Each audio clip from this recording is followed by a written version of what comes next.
Good afternoon. From my far right, we have Ms. Kelly Cummings, Director of State Operations. To her left, Beth Garvey, Special Counsel. To my right, Dr. Howard Zucker, Commissioner of the Department of Health. To my left, Melissa DeRosa, Secretary to the Governor. To her left, Robert Mahika, Budget Director of the State of New York, MTA Board Member, CUNY Board Member, many hats. Good news today, overall state positivity rate 3.53, 75 statewide deaths. Still, after all this time, we still have New Yorkers dying. 75, those families are in our thoughts and prayers. Statewide hospitalizations are down 46, ICU down 29, intubations down 12. This is great news. This is great news. Remember what happened. We hit the holiday season. We talked about it. Thanksgiving, holiday season, 37 days, Kwanzaa, Hanukkah, Christmas, more social gatherings. The number would go up. The number did go up. January 4th, it peaks. When you think about it, holiday season's over, New Year's Day, New Year's Eve. It peaks, and it has continually dropped. But it has dropped to a level below where it was before it started to peak, okay? So Christmas, a little bit after Thanksgiving, but before we saw any big increase, we're about 6,600, go up to 8,000, and now we're down to 5,400. So we've really made tremendous progress, and this is really, really good news. It's not over, and we have to continue, but this is very, very good news. Percent of hospitalized is down across the state, and that's all good news. New York City is the highest at 0.04 right now. COVID positivity, which plus or minus relates to the hospitalization. Long Island, New York, Mid-Hudson. Long Island, New York, Mid-Hudson. What people should get from these slides or these numbers, ask yourself, why is there such a variance within one state? Why is there such a variance in demographic areas that are basically very similar? Why is central New York, Mid-Hudson, why is Mid-Hudson 4 times higher than central New York, right? These areas, same state, same basic demographics. It is about behavior. It is about behavior. It's about what we do. You take Western New York, 1.9. Western New York, for weeks, was a trouble area. And now it's 1.9. Because the community changed. The community adapted. The community heard. And this is a function of personal behavior. And that's why you're seeing these variances across the state. You look at New York City, the Bronx is down where it was, but 5%. It's double Manhattan. Staten Island, which was an aberration, is now more in line. But Staten Island, Bronx, Queens are all about the same. It is about behavior. Vaccines, we have big news. Just under 5 million vaccines done overall. Really good news. We had a White House call yesterday. Johnson & Johnson vaccine has arrived in New York. This is, from a practical point of view, not a medical point of view, much easier than the Pfizer-Moderna vaccines. It's one shot. You don't have to come back for a second shot. You don't have to schedule a second shot. It doesn't take a second appointment. And there's no cold storage for the Johnson & Johnson. So it's a very big deal. We are expecting an initial tranche of about 164,000 doses, and I'll explain in a moment what I mean by first tranche. This first tranche, which is large, will be administered by radically ramping up the vaccination system. We had the Pfizer-Moderna. We were scaled to the Pfizer-Moderna. On top of that, the federal government then adds about 160,000 doses, which is a lot of doses for the state. So we needed extra ramp-up of actual vaccination operations because of this Johnson & Johnson influx. It's good news, but we have to then get it in arms as soon as possible. We've taken a number of measures, but among them, our mass vaccination sites, Yankee Stadium, Javits, State Fair, they're going to go to 24/7. I want to thank the staff very much that is willing to do that, because that is a big deal. And these are staff that are stretched to begin with. But they'll go to 24/7. You can make an appointment. That will only last for the duration of that initial first large tranche of Johnson & Johnson. After that first tranche of Johnson & Johnson, the production is actually going to slow and lag and then build back up again. So we have this one-time blip, one-time large tranche, good news, then it will slow, then it will ramp up again. But I'll ask Kelly Cummings, who's been doing a great job getting these mass vaccination sites to transfer to 24/7, and ask Kelly if she has any additional comment. Sure.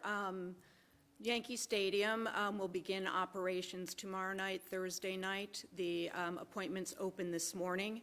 It will be operating with the Johnson & Johnson vaccine during the overnight hours, as the governor said, as the supply lasts. The Javits Center in New York City and the New York State Fairgrounds in Syracuse, they will begin operations on Friday night, and appointments will open tomorrow, Thursday, at 8 a.m. for those two sites. Thank you, Kelly. How many nights will these sites open 24 hours 7? We're not clear yet. It's going to depend on how many people come in for the vaccine. I know there's a pent-up demand. I believe people will show up in the middle of the night to get the vaccine. But we're talking several days to a week in that range. And then once we run out of the initial tranche of Johnson & Johnson, then it will basically scale back down.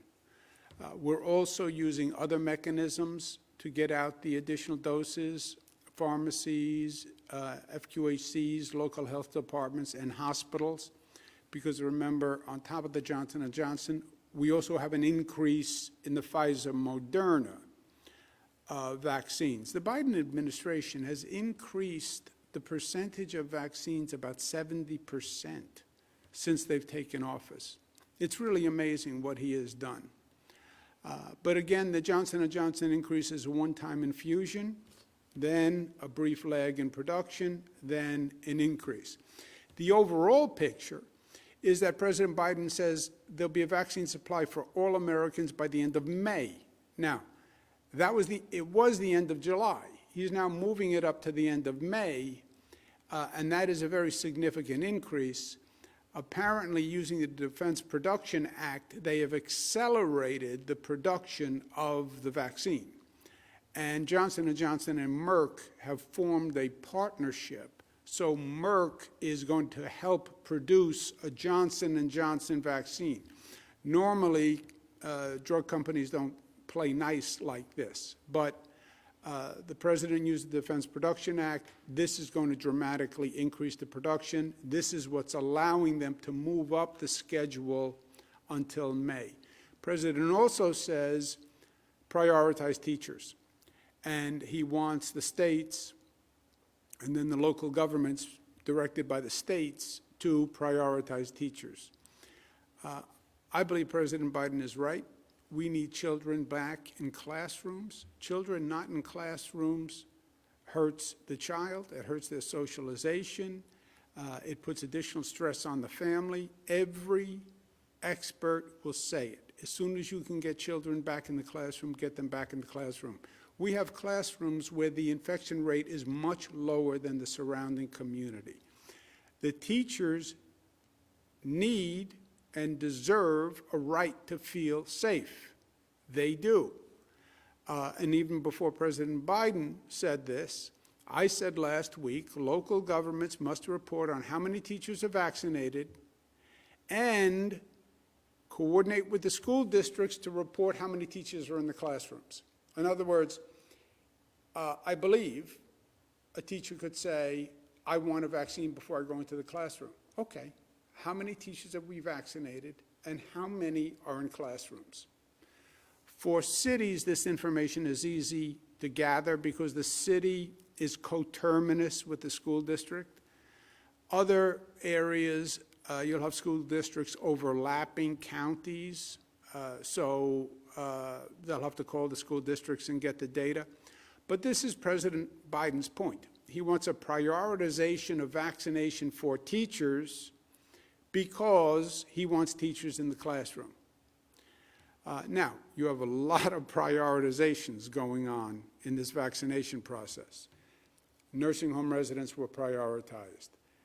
Nursing home staff was prioritized. Hospital staff was prioritized. Police, teachers, school teachers. So we have a long priority list, but I think the president is right. This is about getting kids back into the classroom. Overall, COVID rates are down as we just went through. Vaccine rates are up, so we continue the smart reopening, right? The graphic that nobody likes. What we have done, which has been very smart from day one, report, reopen based on science and data. I feel this, I feel that. Feelings are nice, facts are better. And we have been calibrating by the science and the data. On the COVID emergency powers, we've worked with the legislature. We have an agreement on a bill where the legislature can repeal any executive order that I issue with over 50%. Both houses, the COVID emergency powers continue past April 30th. When we first did this, we thought the pandemic would be over April 30th. This is a year ago. We said about a year.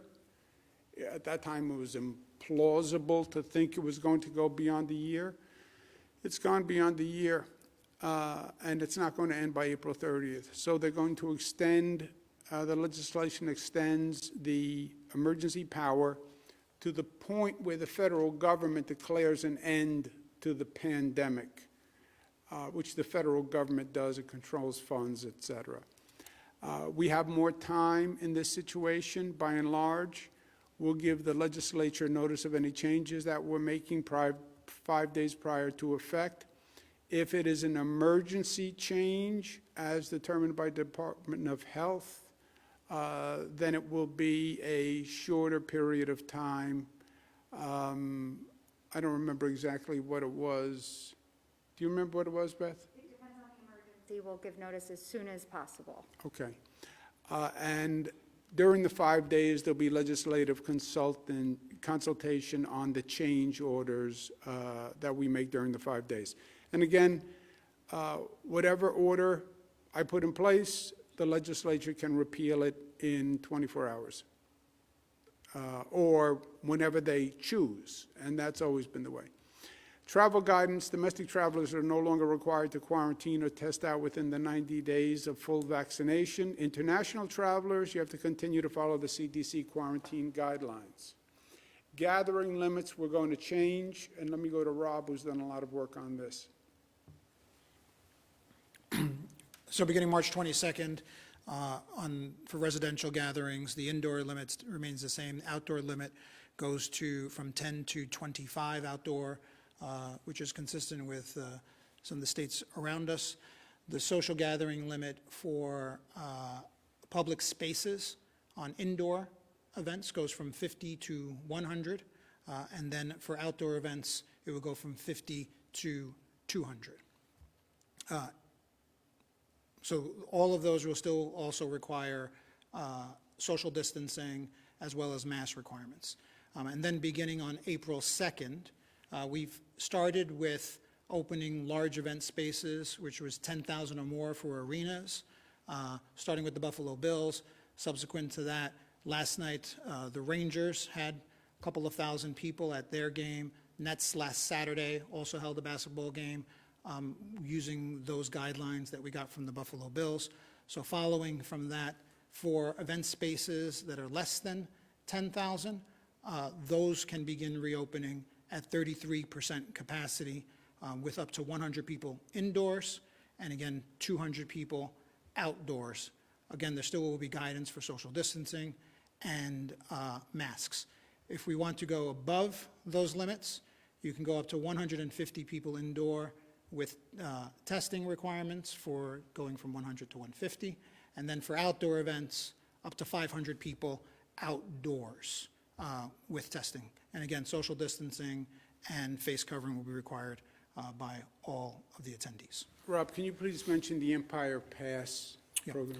So on the Empire Pass program, so we have an app that we have been working with IBM.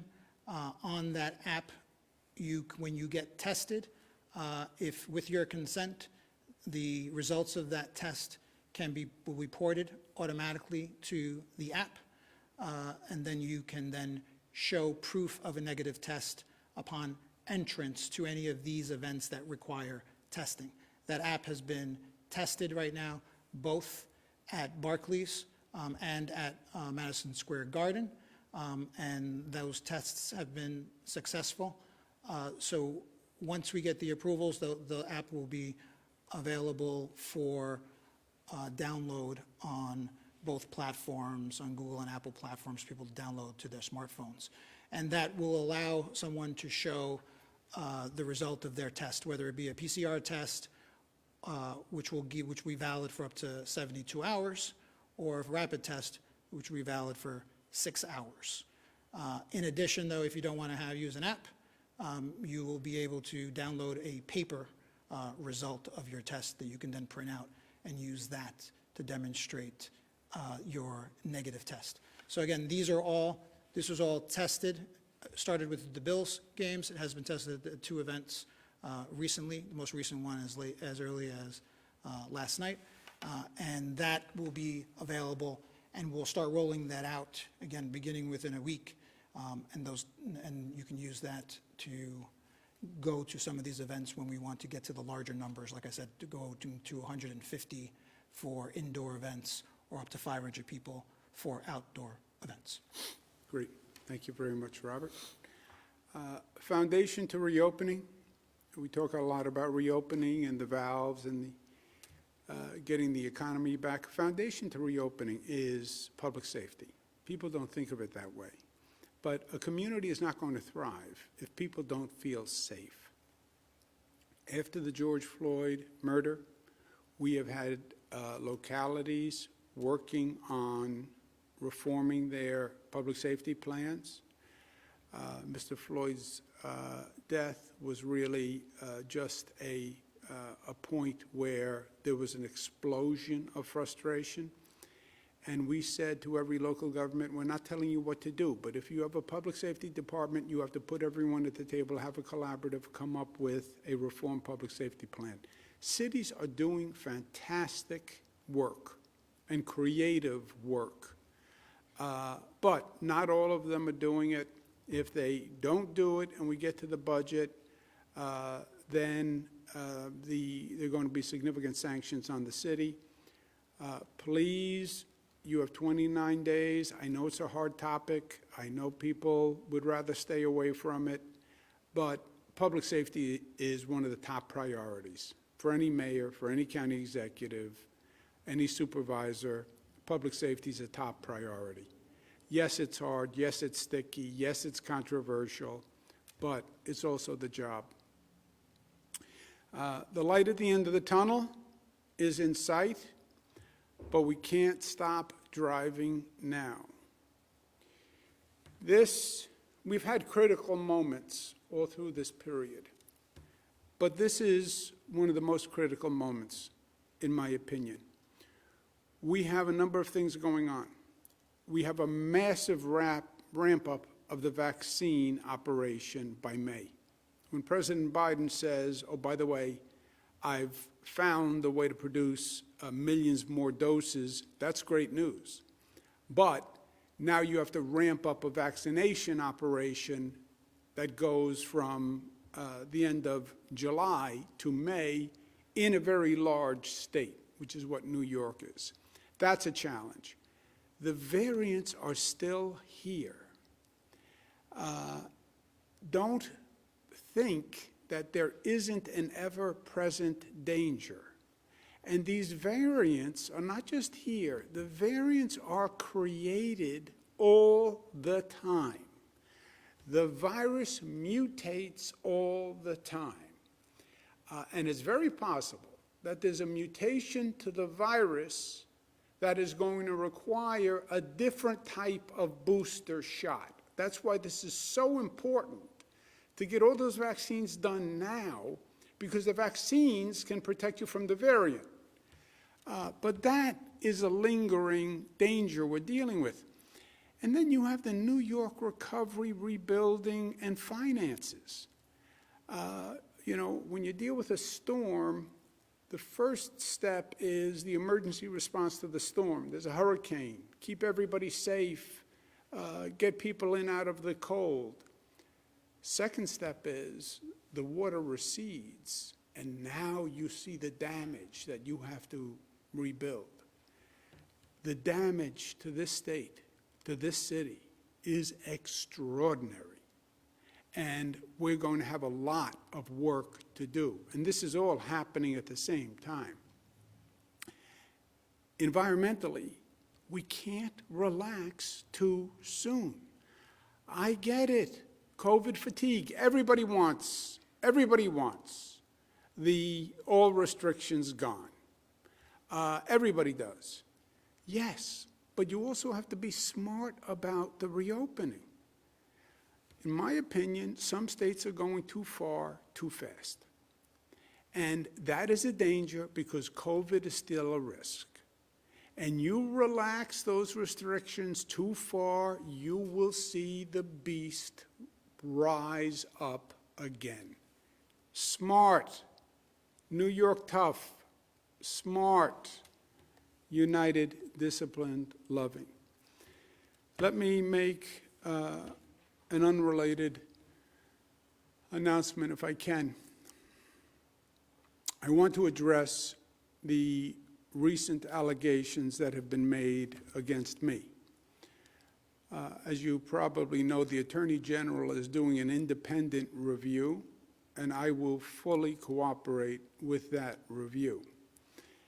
Now, the lawyers say I shouldn't say anything when you have a pending review until that review is over. I understand that. I'm a lawyer too. But I want New Yorkers to hear from me directly on this. First, I fully support a woman's right to come forward. And I think it should be encouraged in every way. I now understand that I acted in a way that made people feel uncomfortable. It was unintentional, and I truly and deeply apologize for it. I feel awful about it, and frankly, I am embarrassed by it, and that's not easy to say, but that's the truth. But this is what I want you to know, and I want you to know this from me directly. I never touched anyone inappropriately. I never touched anyone inappropriately. I never knew at the time that I was making anyone feel uncomfortable. I never knew at the time I was making anyone feel uncomfortable. And I certainly never, ever meant to offend anyone or hurt anyone or cause anyone any pain. That is the last thing I would ever want to do. I ask the people of this state to wait for the facts from the Attorney General's report before forming an opinion. Get the facts, please, before forming an opinion. And the Attorney General is doing that review. I will fully cooperate with it, and then you will have the facts. And make a decision when you know the facts.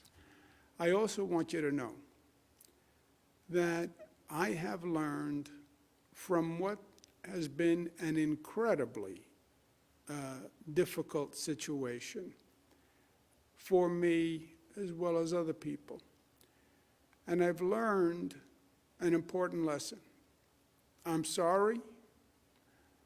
I'm sorry for whatever pain I caused anyone. I never intended it. And I will be the better for this experience.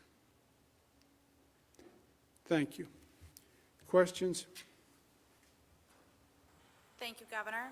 If you would like to ask a question, please use the raise hand function at the bottom of your window. We'll take a brief moment to compile the Q&A roster.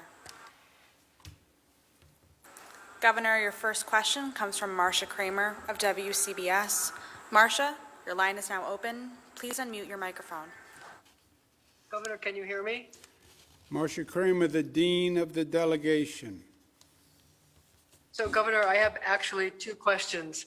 First of all, I wonder if, given the distractions of these two investigations, especially the one involving sexual harassment, you feel that you might want to step aside, or that you should step aside, especially in negotiating the budget, which could be one of the most important budgets that the state has ever had to deal with. And my second question has to do with the pictures that have surfaced of you touching the face of Anna Ruck. The reason I'm asking the question is that I've also seen circulated pictures of you touching the faces of people all over the state, young and old, whatever, and I wonder what you make of those pictures. Yeah. Thank you very much, Marcia. Let me take both questions. First, you're right about the state budget. It is critically important. The state budget is going to turn the page to the rebuilding phase. We've been working very hard to get funding from Washington to fill the gap, and that has been going well. We have to see what we actually get. But we then have tremendous financial needs on top of that. People have to pay their rent, they need food, et cetera. You also have New York City, which is in a very precarious situation. It's teetering, to use a word. Crime is way up. Homelessness is way up. Many people have left New York City. Hamptons, Mid-Hudson Valley, other states. We have to get New York City functional again, and safe again, and viable again. And we have to do that quickly. We have a new mayor that's going to be selected basically in June, I guess. Something could happen in November, but basically in June. And that work has to start right away. So yes, the budget is very important.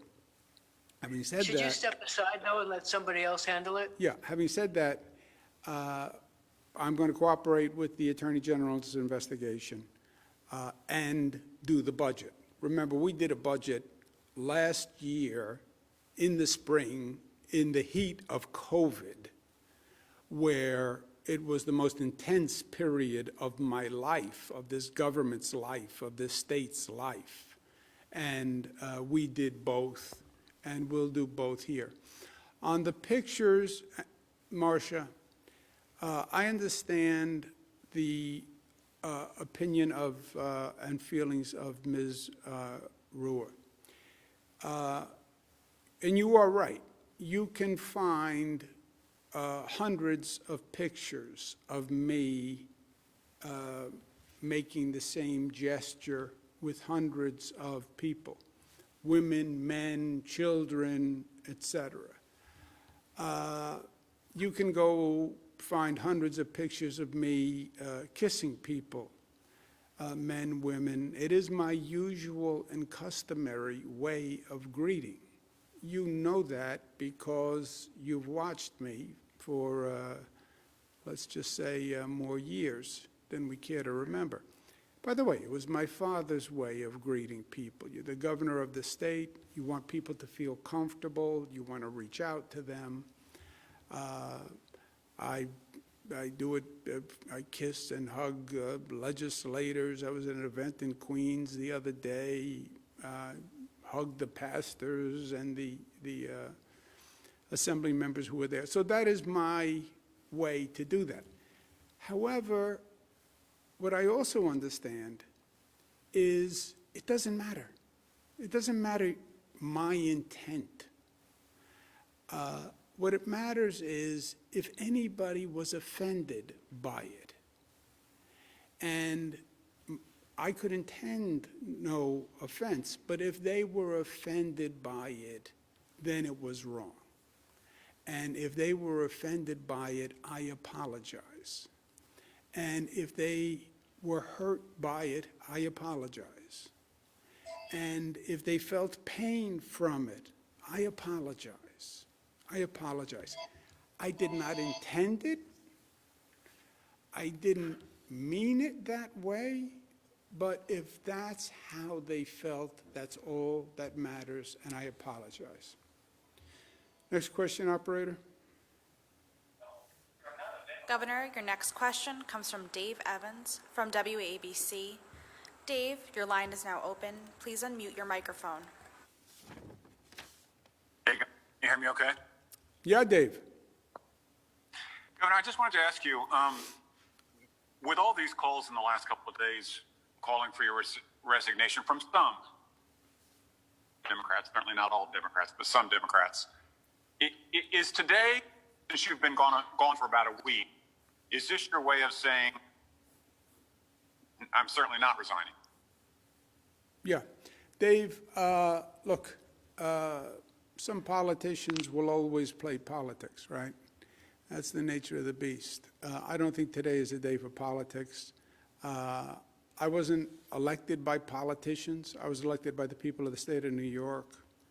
I'm not going to resign. I work for the people of the state of New York. They elected me, and I'm going to serve the people of the state of New York. And by the way, we have a full plate. We have COVID. We have recovery. We have rebuilding. We have a teetering New York City. We have a terrible financial picture. We have to do vaccines. So no. I'm going to do the job the people of the state elected me to do. Next question, operator. Governor, your next question comes from Andrew Siff of WNBC. Andrew, your line is now open. Please unmute your microphone. Governor, good afternoon. Two questions. The first is, given how contrite you've been today, why did it take a week for you to go before the cameras when people have noted your absence for so many days? My second question is, what assurances can you provide New Yorkers that there are not other accusers who worked for you who will lodge similar complaints to the two that have already been alleged? Yeah, two things, Andrew. I apologized several days ago. I apologize today. I will apologize tomorrow. I will apologize the day after. And I want New Yorkers to understand, because this is more, the facts will come out in the Attorney General's review, but I want them to understand the emotion, because it's really, for me, it's as much about the emotion. I never knew at the time that I was making anyone feel uncomfortable. I never, ever meant to offend anyone or hurt anyone or cause anyone pain. I feel terrible that these people felt uncomfortable, felt hurt, felt pain from the interactions. And I'm embarrassed by it, and I feel bad from it. I'm not in this business to make people feel uncomfortable. I'm here to make them, to help them. That's the essence of what I do.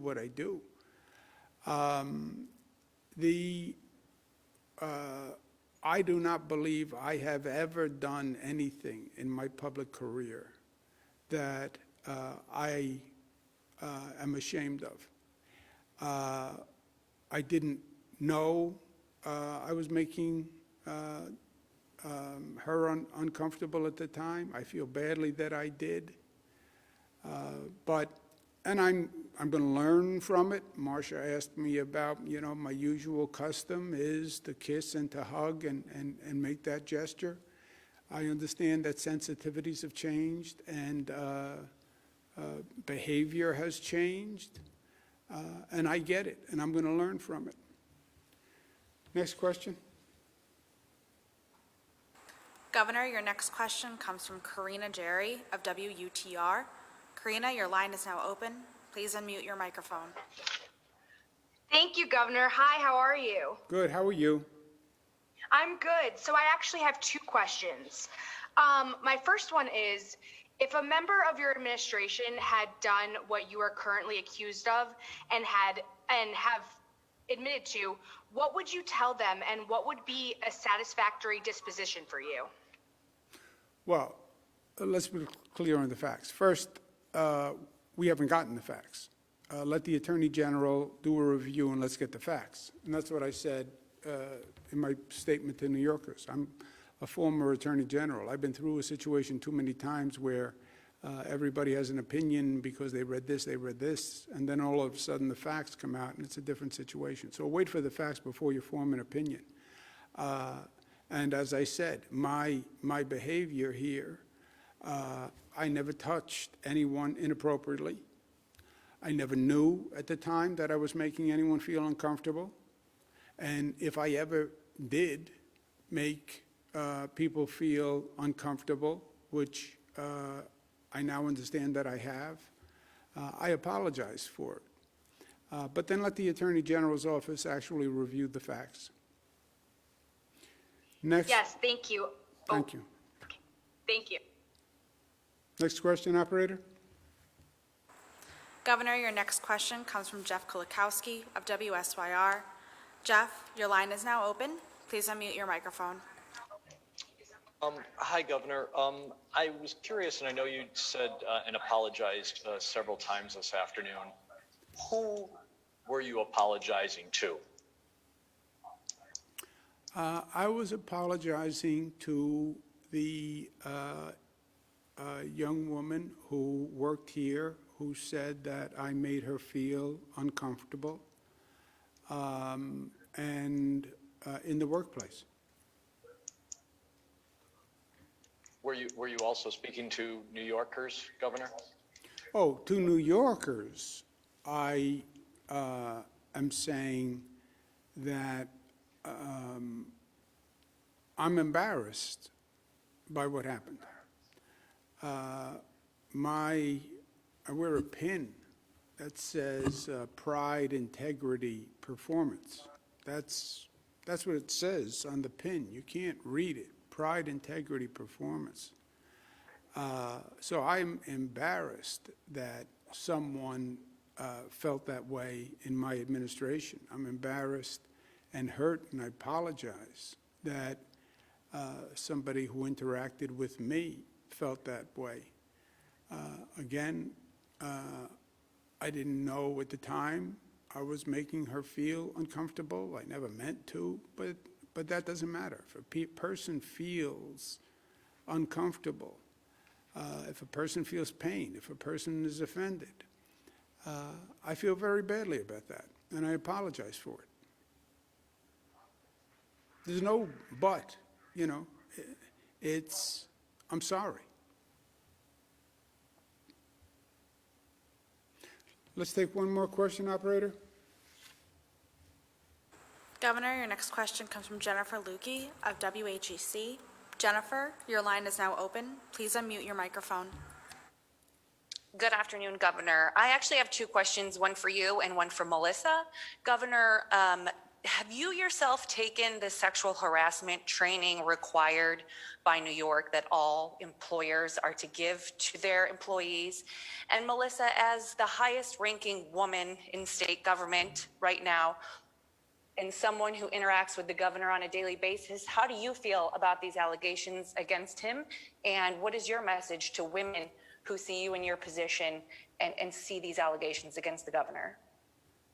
Short answer is yes, and I'll turn it over to Melissa. Just keep in mind, there are hundreds and hundreds of people who work with Melissa. We have more senior women in this administration than probably at any administration in history.